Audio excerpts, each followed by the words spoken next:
Hi guys, Mr. T again, and we're still working on the polynomial packet. Get my head out of the way, you can read the whole thing.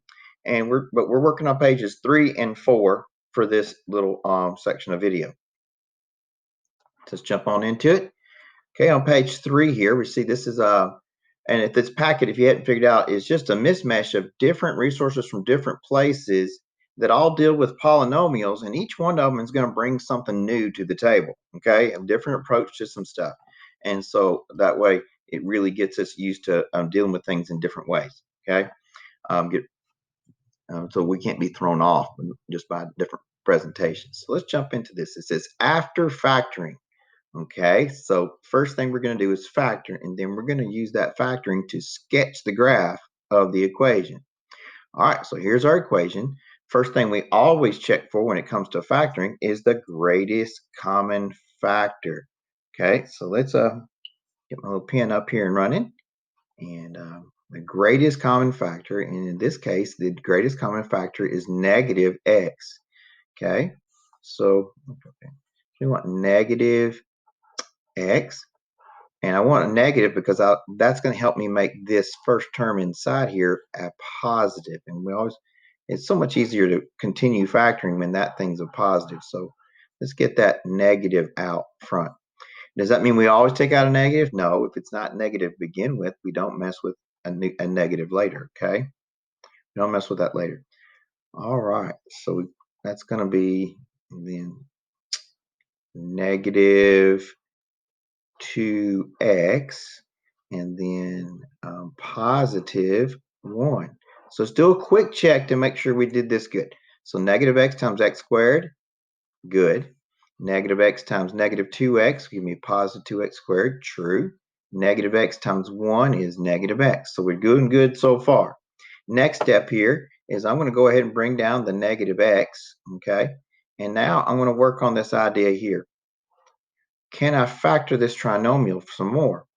And so it looks like I probably can. And see, what two things multiply to give me 1, add to give me negative 1. So I'm going to do this in blue. So we got x, and so it has to be 1 and 1, right? And so if we do negative 1 times negative 1, would that add to be negative 2? Sure, and negative times negative is positive. Well, shoot dog, look at that. That's a perfect square trinomial. Why didn't I notice that to begin with? Actually, I did. I'm just, and in this case, I would really, truly, I mean it. But I was pretending because oftentimes those kinds slip up on us, and then we notice afterwards. So, but since it is a perfect square trinomial, I'm going to write this. I'm going to get rid of this term here and put in a 2. Okay, because that will affect how our graph works, right? And hopefully by now you've remembered that once you have it in factored or intercept form, depending on which way you want to call that, this is how you figure out what the x-intercepts are, and the graph behaves just like the parent function would. So since this is x squared, the parent function for x squared bounces or is tangent on the axis. And since this is x to the first, it would go through. So each factor will behave like the parent function would. Oh, this is missing a couple of arrows. I don't know why I want to put those in, but I'm going to. All right, so let's put in our zeros next. So what would make this piece 0? Well, 0. And then what would make that 0? A 1. So x minus 1 is the factor. That means positive 1 is the 0.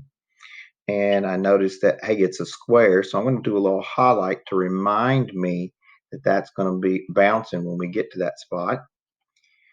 All right, we notice up here, and on both of those, it's negative and a 3rd degree. So that means it's going to be kind of going downhill, right? So it's going to have an arrow coming up about there to the left of that point, and to the right of that, the arrow is going to come down here somewhere. So that's opposite directions, and it's going downhill. And we know that because of the leading coefficient being negative and the degree being odd, okay? So we have factored. We've used the factors to sketch to get the basis of our sketch, and now I guess we're actually ready to do the sketch itself. So here we go. We're going to start our endpoint, head to our first intercept, and this is a through. And somewhere along the way, we got to change directions and get headed towards that guy, and that's a bounce. Because that's, if we don't bounce, we would never make it to that arrow, would we? Okay, and again, if you put that into your calculator, you could do and check to see if it gives you the basic shape. Will it turn exactly in the same spot? Probably not, but it will definitely start up, go through that point, bounce off that one, and come down. All right. And speaking of calculators, a good way to check to see if we did this factoring correctly would be to put the first equation in my calculator and then also type this into my calculator, and they give me the same picture. Boom, we have the same equation. They are equal equations. Another way I could do that without my calculator is just simply what? Multiply this back out. So if I did x squared, multiply together times 2, I get negative 2x, because that's how you would do the shortcut there. And then negative 1 squared would be 1. And then distribute my negative 1, I'm back to here. Okay? So that's how we could check. And so what I do want you to do, when we get into page 3, I want everything on page 3, if it starts in this standard polynomial form, I want you to factor it. Okay, if it starts in factored form, I want you to multiply it out till you get it in standard polynomial form. Okay, so each one on page 4, excuse me, page 4, because this is page 3. So every one on page 4, we're going to have it in both representations, and I'll do one more with you on that. Okay, so let's look at number 2 on this page. Okay, now this is wording it just slightly different here. It's saying sketch the graph of the equation with a double root at negative 2. So with that information, I know we have a root at negative 2. So I'm going to go ahead and put a little dot right there, because another word for root is 0, right? And another word for 0 is x-intercept. Okay, so if our root, our 0, or x-intercept is negative 2, when we go to start to write the equation, what do we know about the factor? Well, the factor is going to be x plus 2. And since it says double, that means 2. Okay. All right, now we got a single root at 5. A single root at 5. So I'm going to come over here to 1, 2, 3, 4, 5. And so that's my 0, my root, my x-intercept. Those words are interchangeable. Remember, please. Okay. I really didn't mean to make that bigger. Just meant to move it so you didn't see double vision. All right. So we got a 5, and it says it's a single root. So when I come over and do the factor for that, that's going to be what? X minus 5. So we put x minus 5. See, x minus 5 equals 0. Add 5, x equals 5. See how that works? That's how those guys work. Okay. Clean that up. All right. And our next one here is a triple root at 0. So right here at 0. Okay. So my factor is going to be x minus 0. And then cubed, because that's what triple means. Cubed. Now, do I have to put the 0? No, but I'm just going ahead and putting it in there to emphasize that that's going to just end up being x cubed, right? So sometimes we forget when we have an x by itself, that means x minus 0, okay? Where's that red dot going in there for? Let's put that away. All right, and then what we have here, a double root at 2. So here we go. We got a little spot there at 2, and the factor that goes with that is going to be x minus 2 squared. All right. And it says that and the leading coefficient is negative. So negative out front here. So here we go. We got y equals, or f of x equals, and we got a negative leading coefficient. Well, one thing it hasn't noted is what is the degree. So what is the degree going to be? 2 plus 1 is 3, plus 3 more, 6, 7, 8. So our degree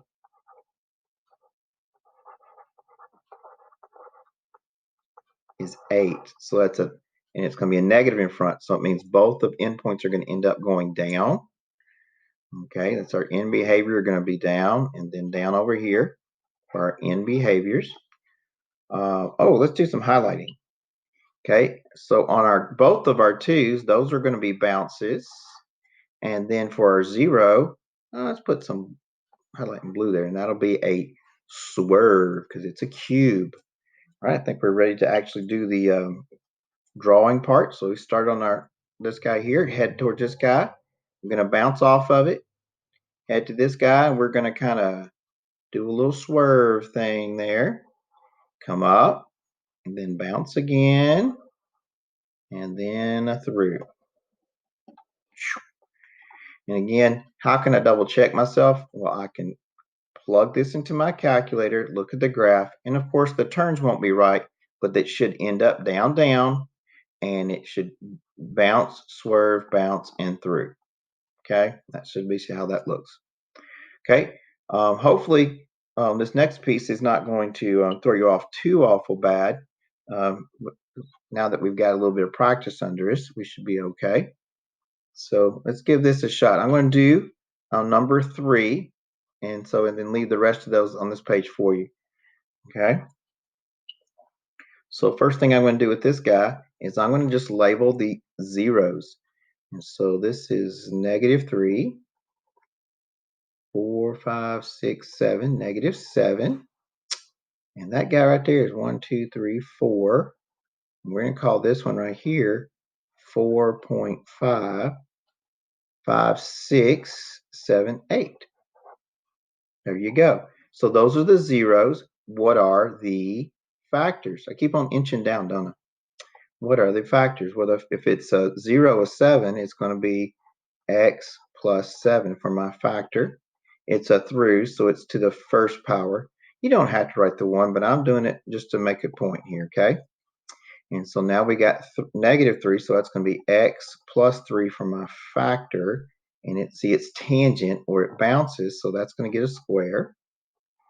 All right, and now this one hits this, going to be x minus 4, and it bounces just a little bit, right? And so that's going to be a square, and then that's going to be x minus 4.5, and this time, I've done kind of got rolled over it, but just go straight down through, nothing fancy there. So that was the first power, and then we have an x minus 6 to the first power, and then an x minus 8 to the first power. Whew. Okay, so let's think about this. This count is that 1 plus 2, 1 plus 1, that's 3, 4, 5, 6, 7, 8. That's even, okay? And our graph is definitely both going down, which is an even. So what do we need to make sure we get this even thing going down? We need a negative in front, and then we can write just a nice f of x, and there you go. That's all you got to do it. So follow that pattern. You can do these guys real quick. Okay, so it's not so scary after all. Do want to help you take note of, that's probably what, 1, 2, 3, 4, 5, 6, 7, 8.5 to the left. And this over here, guys, is a swerve. This is a swerve. Okay, so remember what a swerve gets. All right, let's jump up to this next page. Okay, let's go here. Okay, when it's already in factored form, sketching it, I don't think it's a big deal. Sketching it in factored form, I don't think that's a real big deal for us. I think converting it from factored or intercept form into standard or polynomial form is going to be the bigger deal.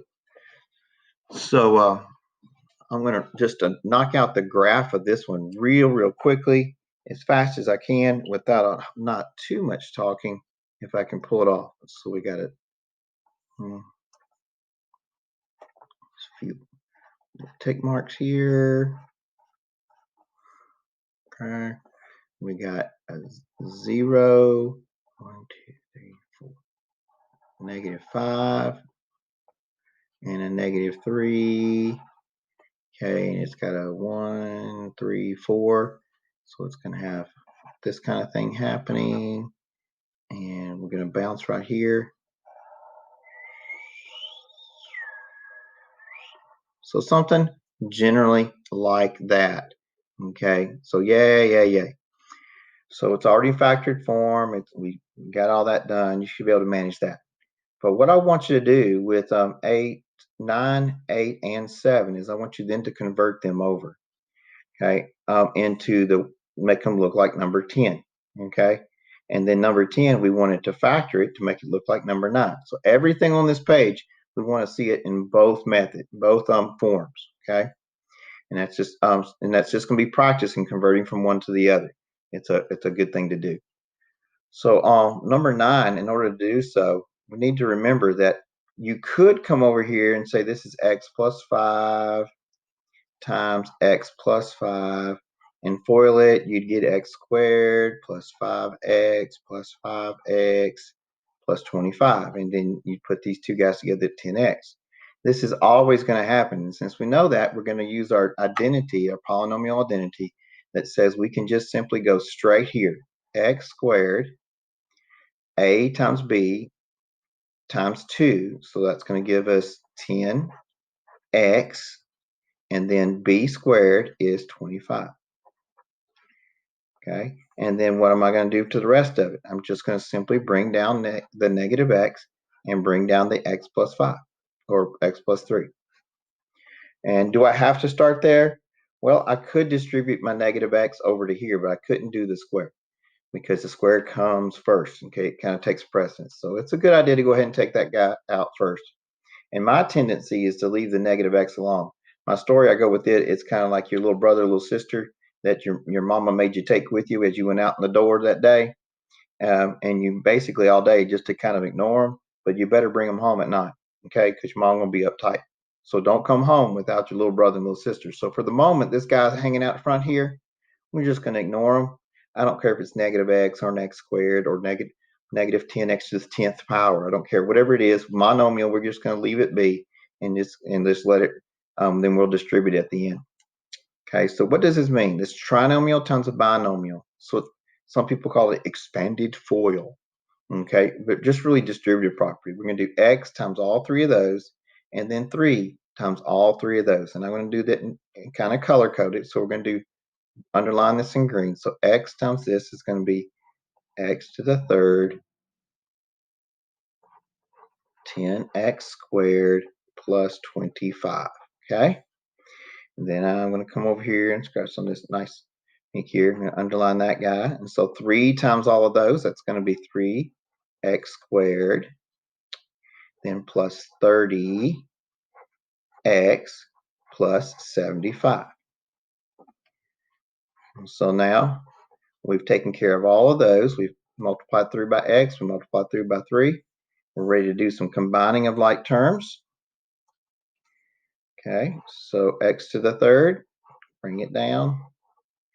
X squared and x squared give me 13x squared. Okay, we got a 30x. There's no partners with it, so we're just going to do that right there. And whoops, I have to apologize. We do have a partner for that one. I forgot it right here. There's an x supposed to go right there, right? X times 25. I forgot that guy. So that didn't seem right. So that's the reason why. Let's try this again. All right. So we got, let's go back to blue here. So I'm going to 2 underlines and 2 underlines. So 25 and 30 make 55x. And then now we bring down our 75. Okay. So that's just combining like terms. We always combine like terms. And then now I'm just bringing down my negative x. Distribute through with your negative x. And so that's going to give me negative x to the fourth, negative 13x to the third, negative 55x squared, negative 75x. And so this is what we got going on. And then I can always slide back here and put my negative x up there, equal f of x f of x equals. All right. So, and again, how can I check to make sure I did this correctly? Because there's a lot of pieces I can mess up and make an error. So again, I can come over here and grab my calculator, and this is what it looks like in the factored form, okay? So I've got the factored form or the intercept form put in already. And then I've also got the simplified polynomial form. So I can come down here, it'll do it for me. Come over here, hit enter. And now when I hit the graph, if I got the same graph both times, then I did good. So let me graph some here. There you go. And so that means I didn't mess up. They're at least equivalent. Okay. So that's a good way to double check yourself. Okay. All right. And then lastly, number 10. Okay. We got to reverse this guy, right? So always well, I don't know that I really need to mess with this too much. But I'll get it started for you and give you some hints because the very first question we did was factoring, right? So we'll go ahead and get some basics out of the way. Always check for your greatest common factor. That'd be what, x squared. Okay, and then you got x to the third minus 3x squared minus x plus 3. And then start factoring by grouping. And so you pull out your x squared, and then whatever that is also going to be this, right? And then you'll figure out what goes here. And so you're going to end up with, well, I think that's going to be what, x minus 3, and both of those will be x minus 3. And so you get x minus 3, and then that's x squared, by the way. Getting in too big a hurry, lost one. And so then you get x squared, and then I think it's minus 1, right? And then, okay, so again, this is your little brother, little sister just kind of tagging along, not paying attention to them. So x squared, x minus 3, and that factors into, okay, remember that's a difference of squares. And then voila, now you're ready to go over here and give you a good sketch for it. So again, everything on this page, no matter how it starts, we want both the factored form and the standard form. Okay, good luck with that. Have a good day.